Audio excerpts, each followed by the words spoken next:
Hello guys, आज हमने एक टॉपिक लेके आए हैं संविधान सभा।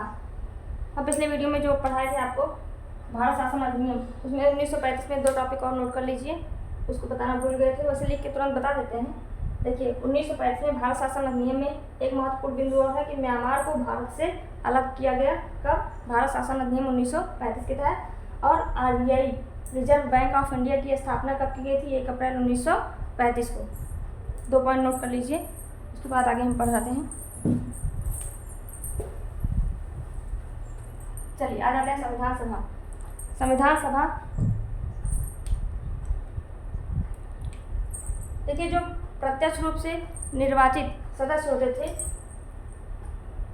उन्हीं के द्वारा, संविधान सभा में उन्हीं के द्वारा चुने हुए सदस्य आते हैं। कैबिनेट मिशन, एक मिशन था कैबिनेट मिशन, जिसमें 3 सदस्य आए थे। कब? जुलाई 1946 में। उन्हीं के अकॉर्डिंग क्या हुआ? संविधान सभा का गठन या निर्माण किया गया। भारत में संविधान सभा का गठन कैबिनेट मिशन के प्लान, कैबिनेट मिशन योजना के अंतर्गत जुलाई 1946 में गठित किया गया। संविधान निर्माण की सदस्य संख्या कितने थे? 389 निर्धारित की गई थी, जिसमें से 292 प्रतिनिधि ब्रिटिश भारत में गवर्नरों के अधीन 11 प्रांतों से चुने गए थे और 4 प्रतिनिधि चीफ कमिश्नरी के 4 प्रांतों दिल्ली, अजमेर, मारवाड़, कुर्ग, ब्रिटिश बलूचिस्तान से चुने गए थे। 93 भारतीय रियासतों से थे, अर्थात भारतीय रियासतों मतलब जो राजा महाराजा राजवाड़े से थे। 93 प्रतिनिधि चुने गए थे और टोटल हो गए 389।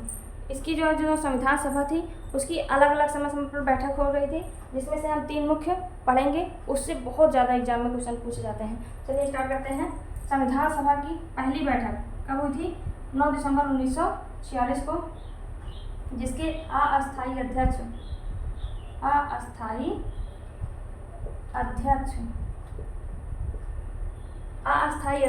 बनाए गए थे डॉक्टर सच्चिदानंद सिन्हा जी।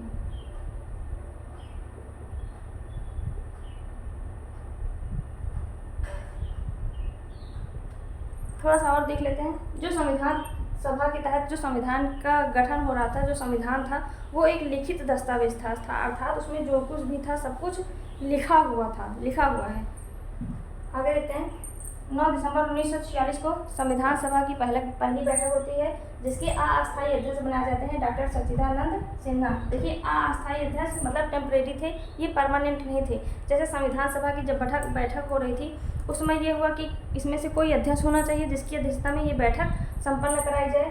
तो उसमें जो सबसे बुजुर्ग सदस्य थे या सबसे वृद्ध सदस्य, उन सबसे वृद्ध उसमें डॉक्टर सच्चिदानंद सिन्हा जी थे। इनको ही टेम्परेरी रूप से मतलब अध्यक्ष बना दिया गया, इसीलिए यहाँ पे आता है अस्थायी अध्यक्ष। एक बार यूपी टेट के एग्जाम में आया था कि संविधान सभा के पहले अध्यक्ष कौन थे। अब उसमें दे दिया गया 4 ऑप्शन, तो इसमें काफ़ी लोगों ने गलत कर दिया कि डॉक्टर सच्चिदानंद सिन्हा भी थे और डॉक्टर राजेंद्र प्रसाद भी थे। तो उसमें काफ़ी लोगों ने डॉक्टर सच्चिदानंद सिन्हा को टिक कर दिया, क्योंकि ये संविधान सभा के पहले अध्यक्ष थे। लेकिन ये संविधान सभा के पहले अध्यक्ष तो थे लेकिन अस्थायी अध्यक्ष थे, इसलिए इसको सही नहीं माना गया। माना क्या गया? सही अस्थायी अध्यक्ष को, इसलिए हम यहाँ से लेंगे। फिर ठीक 2 दिन बाद फिर से बैठक होती है, जिसमें सर्वसम्मत से संविधान सभा के अस्थायी अध्यक्ष बनाए जाते हैं। संविधान सभा के अस्थायी अध्यक्ष डॉक्टर राजेंद्र प्रसाद।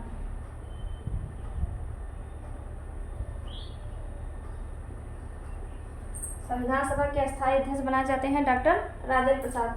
हम इसमें बहुत ज़्यादा डीप में नहीं जा रहे हैं, एकदम मोटा लेके बाकी सब छोड़ दे रहे हैं, जिससे आप कोई भी एग्जाम क्रैक कर सकें जल्दी से जल्दी, क्योंकि जीके बहुत ब्रॉड है। आगे देखते हैं। फिर ठीक 2 दिन बाद फिर बैठक होती है 13 दिसंबर 1946 को, जिसमें जो भारत के प्रथम प्रधानमंत्री थे पंडित जवाहरलाल नेहरू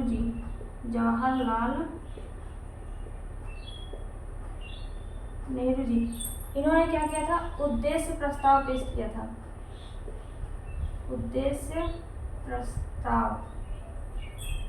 प्रस्ताव पेश किया कब? ठीक 2 दिन बाद 13 दिसंबर 1946 को। जो प्रस्तावना था, भारत की प्रस्तावना, उसको भी संविधान सभा में किसने पेश किया था? तो पंडित जवाहरलाल नेहरू जी ने। आगे देखते हैं। संविधान सभा की कुछ प्रमुख समितियां हुई थी और उनके अध्यक्ष, इसको हम बहुत जल्दी से याद भी कर लेंगे। यह भी तुरंत देखिए। संचालन समिति, संचालन जैसे कोई भी बैठक होती है उसकी संचालन कौन करेगा? अध्यक्ष। और अध्यक्ष, अस्थायी अध्यक्ष कौन थे? डॉक्टर राजेंद्र प्रसाद। इसलिए संचालन समिति के अध्यक्ष डॉक्टर राजेंद्र प्रसाद। प्रारूप समिति, इसे हम ड्राफ्टिंग कमेटी भी कहते हैं, इसके अध्यक्ष थे डॉक्टर भीमराव अंबेडकर। यह 7 सदस्यीय कमेटी थी और उसमें के मेन हेड थे कौन? डॉक्टर भीमराव अंबेडकर। संविधान समिति, प्रांतीय संविधान समिति के अध्यक्ष थे सरदार वल्लभ भाई पटेल। अभी हमने आपको पिछली वीडियो में बताया था कि प्रांतों को एकीकरण करने का कार्य किसने किया था? सरदार वल्लभ भाई पटेल जी ने। इससे हम याद कर सकते हैं कि प्रांतीय संविधान सभा के अध्यक्ष सरदार वल्लभ भाई पटेल। संघीय संविधान समिति के अध्यक्ष पंडित जवाहरलाल नेहरू। संघीय से हम लेते हैं केंद्रीय से संघीय संविधान समिति। अभी हमने बताया कि भारत के first prime minister of India Pandit Jawaharlal Nehru. तो यहाँ से भी हम ले सकते हैं कि संघीय संविधान समिति के अध्यक्ष पंडित जवाहरलाल नेहरू। राष्ट्र ध्वज संबंधी समिति डॉक्टर राजेंद्र प्रसाद। इतना हम लोग में इंपॉर्टेंट पॉइंट देख लेते हैं, उसके बाद आगे देखते हैं। आई थिंक आपको इतना समझ में आया होगा।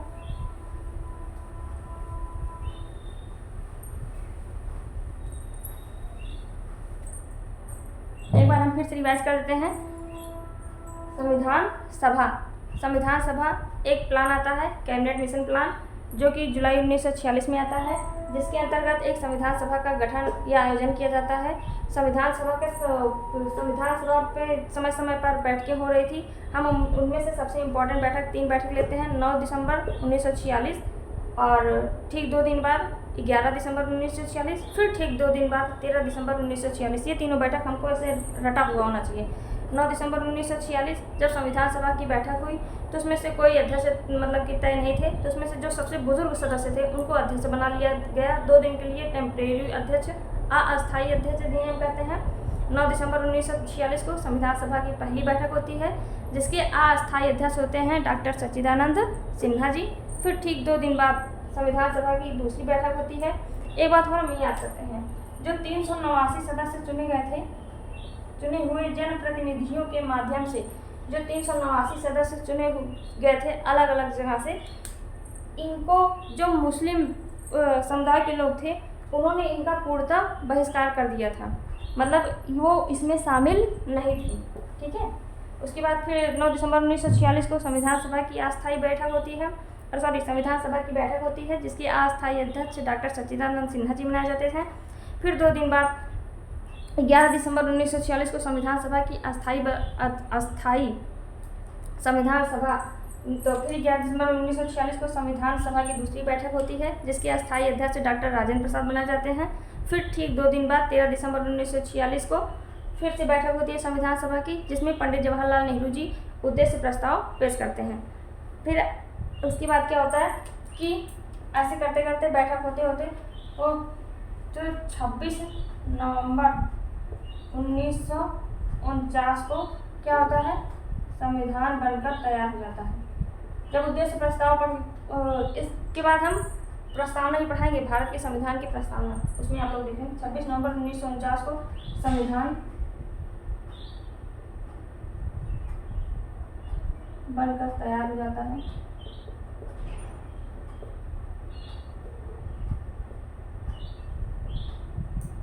कब? 26, इसीलिए 26 नवंबर 1949 को हम क्या मनाते हैं? 26 नवंबर को हम क्या मनाते हैं? संविधान दिवस। किस दिवस के रूप में मनाते हैं? संविधान दिवस। यहाँ पे एक क्वेश्चन और बनता है, जब 26 नवंबर 1949 को ही संविधान बनकर तैयार हो गया तो लागू इसे 26 जनवरी 1950 को क्यों किया गया?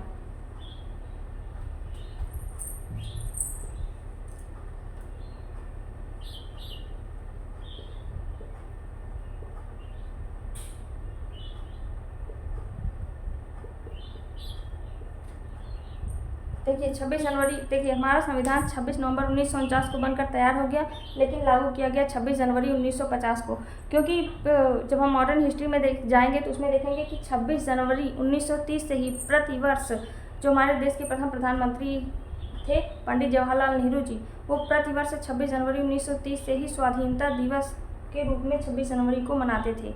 26 जनवरी को प्रतिवर्ष क्या मनाते थे? स्वाधीनता दिवस 26 जनवरी 1930 से ही प्रतिवर्ष स्वाधीनता दिवस के रूप में ही मनाया जाता था। इसीलिए हमारा संविधान 26 नवंबर 1949 को बनकर तैयार हुआ, लेकिन इसे लागू किया गया 26 जनवरी 1950 को, क्योंकि जब 26 जनवरी आएगा 26 नवंबर के बाद तो ये सन अपने आप से चेंज हो जाएगा, 1949 से क्या आ जाएगा 1950 1950। इसीलिए हमारा संविधान बनकर तैयार हुआ 26 नवंबर 1949 को, लेकिन लागू किया गया 26 जनवरी 1950 को। यहाँ पे एक क्वेश्चन और कंप्लीट हुआ आपका, एक बार स्क्रीनशॉट ले लीजिए, उसके बाद हम फिर आगे बढ़ते हैं थोड़ा सा।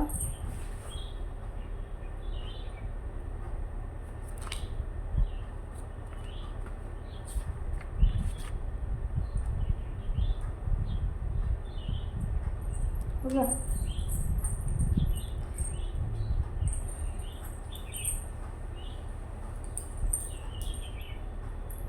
देखिए, संविधान सभा का जो गठन हुआ था,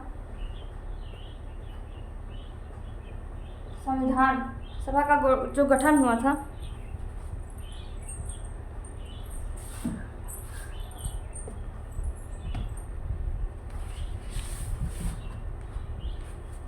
संविधान के प्रारूप पर कुल 114 दिन चर्चा हुआ। कितने दिन? कुल 114 दिन चर्चा हुआ, और उसके बाद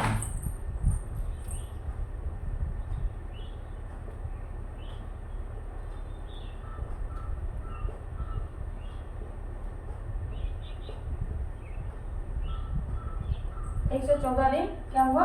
चर्चा हुआ। दूसरा लेते हैं, संविधान को बनने में लगा समय।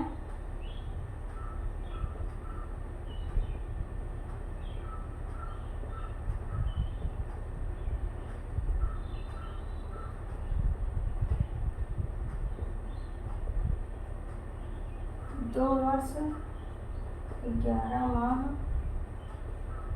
18 दिन। संविधान को बनाने में जो टोटल खर्चा था वो कितना था?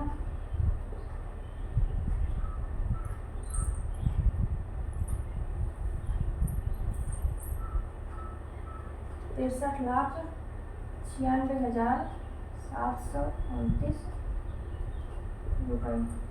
संविधान को बनाने में टोटल खर्चा 63,96,729 रुपये। संविधान को बनने में लगा समय 2 वर्ष 11 माह 18 दिन। और जब हमारा संविधान बनकर तैयार हुआ था 26 नवंबर 1949 को, तब इसमें कुल कितने भाग थे? भाग थे 22 भाग। अनुच्छेद कुल कितने अनुच्छेद थे? 395। और उसके बाद कितनी अनुसूचियाँ थी?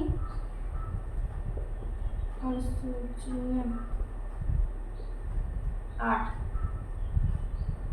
फिर से देख लेते हैं, जब हमारा संविधान बनकर तैयार हुआ, अर्थात हम कह सकते हैं मूल संविधान, क्या कह सकते हैं?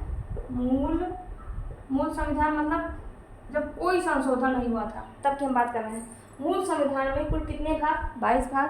कितने अनुच्छेद? 395 अनुच्छेद। कितनी अनुसूचियाँ? 8 अनुसूचियाँ। किंतु अगर प्रेजेंट टाइम की बात करें तो प्रेजेंट टाइम में अगर हो जाएगा तो यही अनुसूचियाँ क्या हो जाएंगी? प्रेजेंट टाइम में अनुसूचियाँ 8 से बढ़ाकर कितनी हो गई है? 12 अनुसूचियाँ। आप लोग समझ जाइएगा, हम बोल रहे हैं मुँह से। देखिए, फिर से देख लेते हैं, मूल संविधान में कुल कितने भाग? 22 भाग। कितने अनुच्छेद? 395। कितनी अनुसूचियाँ? 8।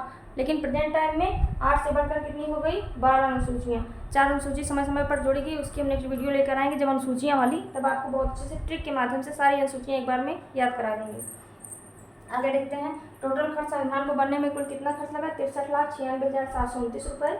और संविधान को बनने में कितना समय लगा? 2 वर्ष 11 माह 18 दिन का समय लगा।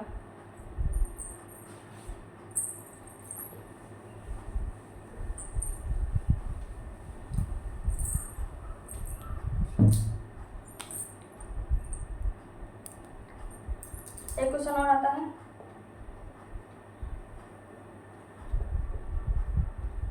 संविधान सभा की अंतिम बैठक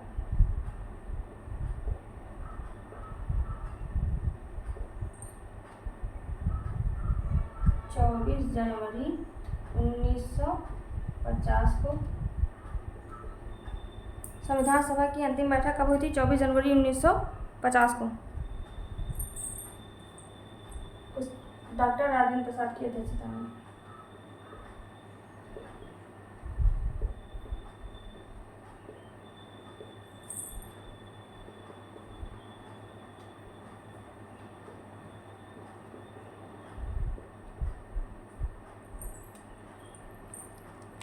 संविधान सभा के अस्थायी अध्यक्ष डॉक्टर राजेंद्र प्रसाद। आप लोग नीचे कमेंट बॉक्स में कमेंट करके बताएंगे कि भारत के प्रथम राष्ट्रपति कौन थे। नेक्स्ट क्वेश्चन आप लोग कमेंट करके बताएंगे। First president